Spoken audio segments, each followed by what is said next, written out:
Hello, students. Hope you all are in good health. As you know, due to the current scenario, we all are unable to go out and we have to stick at home. But knowledge is without any bounds. So there are many ways to gain knowledge and to depart it. So in this quarantine period, we are unable to interact. So for that, we are trying to depart your knowledge in our best possible way. So I'm sending you a video. So through this video, you can start up your studies for your new session. So let us begin with our first chapter, that is sentence. So in this chapter, you will cover the certain topics. First, that is the meaning of a sentences, the part of a sentence, types of sentences, and phrases and but in phrases and clauses, very few part of it you will study about because right now you are in class 6. You will study further about clauses and phrases in details in class 7 and 8. So first we will discuss about the sentence. So whenever we speak something or write, we always use words to convey an idea, thought or feeling, right? So the words are put in such a way that they make a complete sense. So, a particular definition for a sentence is that a sentence is a group of words that makes complete sense. Okay, so if it is not making any kind of sense, means if it is not arranged in a particular manner, so it will not be called. So, the further features of the sentences are that a sentence always begins with a capital letter, right? So whenever we start writing anything, whenever we change any sentence after full stop or sign of exclamation or question mark, we always start it with the capital letter, and it always ends with a full stop or question mark or any marker or the mark of exclamation. So and the main feature that it always has a verb in it. Okay, so without these three features the sentence is incomplete. So few examples are here. For example, Delhi has hot summers and cold winters. Which river is sacred to the Hindus? How beautiful the snow-capped mountains look. So in these three examples, you can see that we have covered all the three marks that we have discussed earlier. For example, the full stop mark and the question mark and the sign of exclamation. So further, we will study about the kinds of sentences. So your first kind of sentence is assertive or declarative sentence. Second is your imperative sentence. Third, interrogative. And the fourth one is exclamatory sentence. So assertive or declarative sentence, as the name suggests, it declares something, and the declaration could be in two forms. Either it will be an affirmative or positive sentence or the negative one. And interrogative type of sentence is also having two parts. First is your WH questions and the second is your yes no type of questions. We will further discuss it. So first is your assertive or declarative sentences. So a sentence that declares or states something is called a declarative sentence. So your example is that Dr. APJ Abdul Kalam was the 11th president of India. So in this you can see that it is starting with the capital letter and it is ending with the full stop. Right? So it is a complete sentence and it is declaring that APJ Abdul Kalam was the 11th president of India. Right? So an assertive sentence can be, as we have learned earlier also in the table, that it is either affirmative or. So first is your affirmative, that are also called the positive sentences. The examples of it, directly we will come to the example. As you all know that positive means the positive one, the yes one. So the man is looking at the bird. Second example of yours is the pollution has become a big problem in big cities. There is no usage of no or not over here. So that's why they are the affirmative or the positive sentences. Next is your negative sentences. As you all know, negative is related to no or not, right? So examples of it are that she is not thinking in a better way. We did not attend the meeting yesterday. So these are the examples of negative, as we are using not, and in the second sentence we are using did not for it. So your second type of sentence is imperative sentences. So what are imperative sentences? So an imperative sentence is that which gives a command or instruction. It can make a request, or it offers an advice. It always starts, as you know, as other sentences also, with a capital letter, and it ends with a full stop, like the declarative sentence. So a few examples are here of imperative. First is, please help me clean up the house. So you can see that it is a request. Why? Because we are using please in it. Second sentence is, do not drive without a license. Okay, so this is visible that it is an instruction that we should not drive without a license. Third one is, complete the project and submit in this week. This is a command. How? As you all know that your teachers also used to give command to you sometimes, right? By giving you few projects and giving you a final date for the submission. And the fourth one is, keep your surroundings clean to stay healthy. It is an advice, right? That we should keep our surrounding, or we must keep our surroundings clean to stay healthy.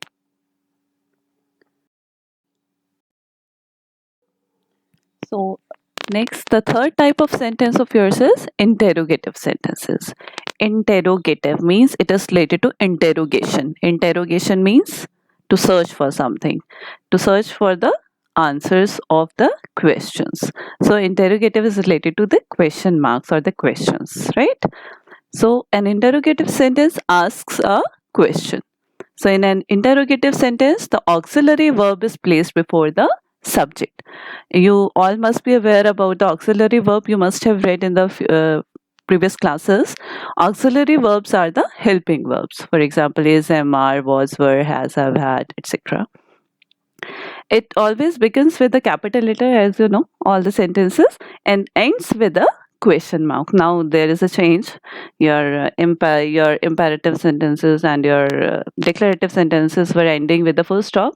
Now your interrogative one is ending with a question mark. Now here are the examples. Have you seen my bicycle? It's a question. Now here, have is the auxiliary verb, means the helping verb. So if we will change it into declarative, we can say that you have seen my bicycle, right? Full stop.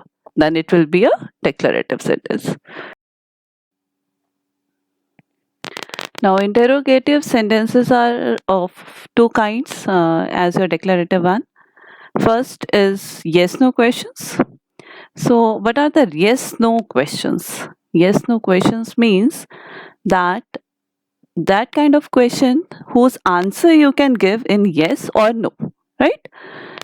So it begins with an auxiliary or helping verb, or and requires an answer in yes or no. Okay.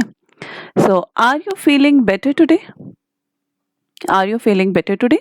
Right? So it is a question. Why? Because you have just changed the position of the helping verb over here, right?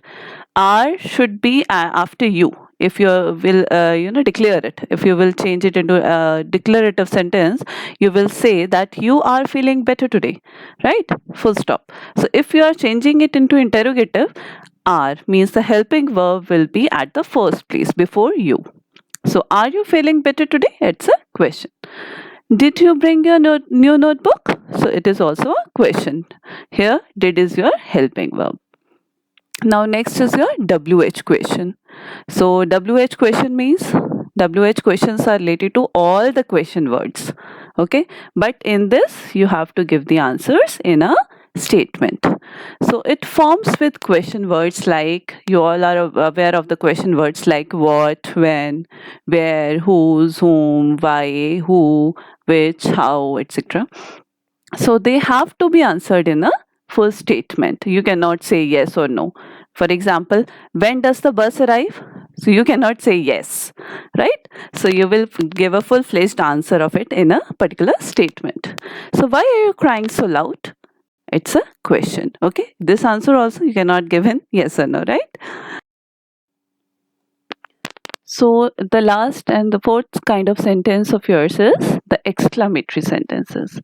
So what is an exclamatory sentence? It is a sentence which expresses a strong emotion. Okay, strong emotions such as surprise, joy, sorrow, admiration, appreciation, and shock. It begins with a capital letter as the all other type of sentences, and it ends with an exclamatory mark. That is the most important sign of it. Okay, so you can identify that this is an exclamatory sentence. So the examples of it are what a great king Ashoka was. Okay, so here you can see that it is starting with the WH word. That is a question word, but not all the WH words or the question words are used in only interrogative sentences. WH words or the question words are also used in the exclamatory sentences also. But you can if you will read the sentence, you can easily identify that it is giving you a certain kind of surprise, certain kind of emotion, any sudden emotion or a strong emotion, right?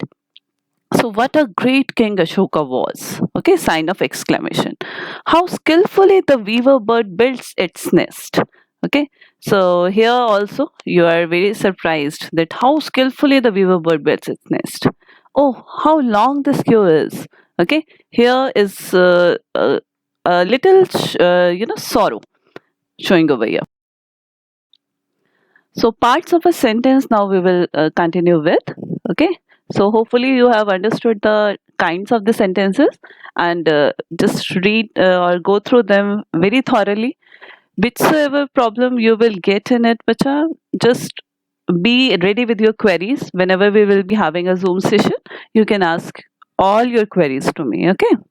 So next is your parts of a sentence. So a sentence has two parts. First part is subject. So, and the second part is your predicate. Okay.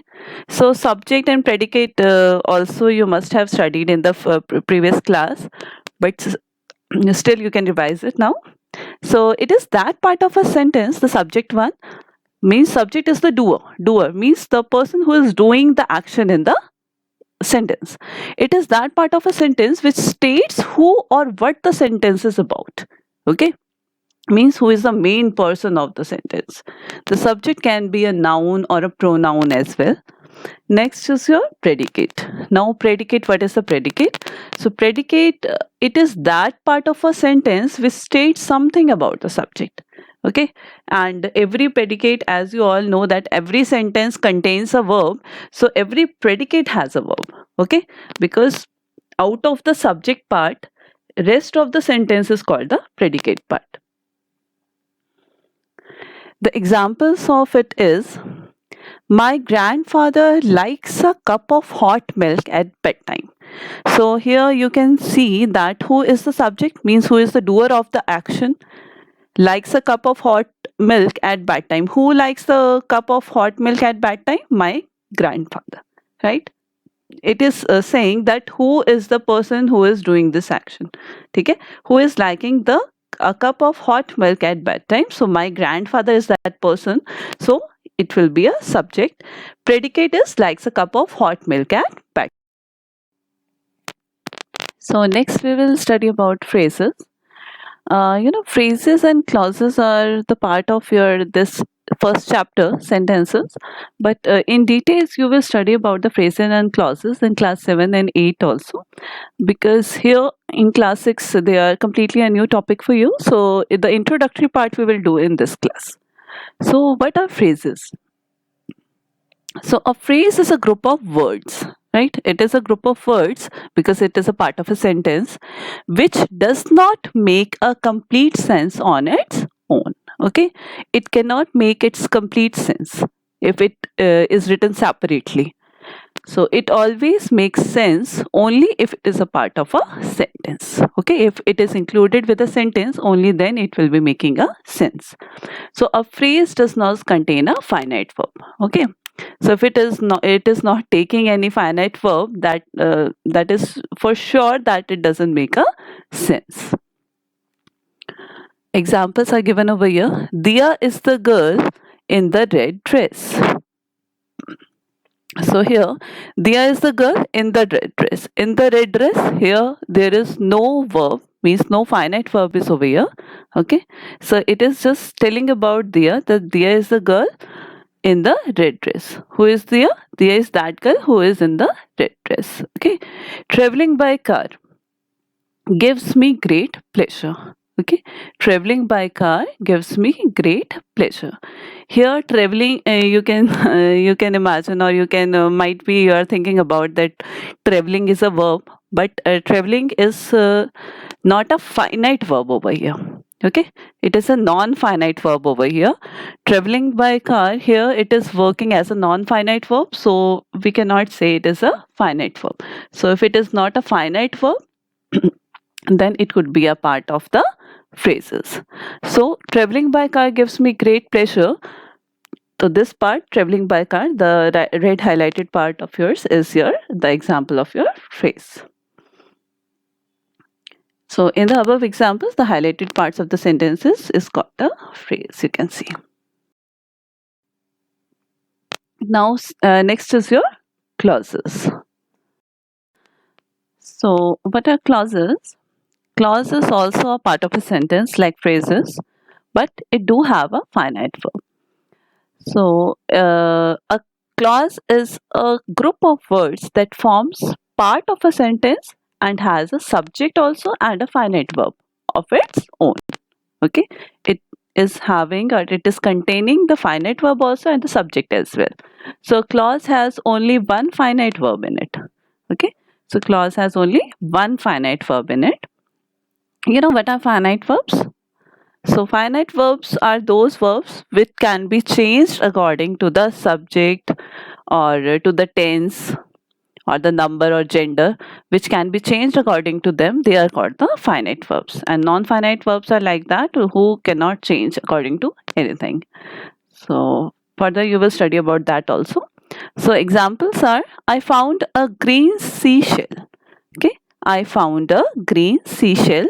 I found a seashell which was green in color.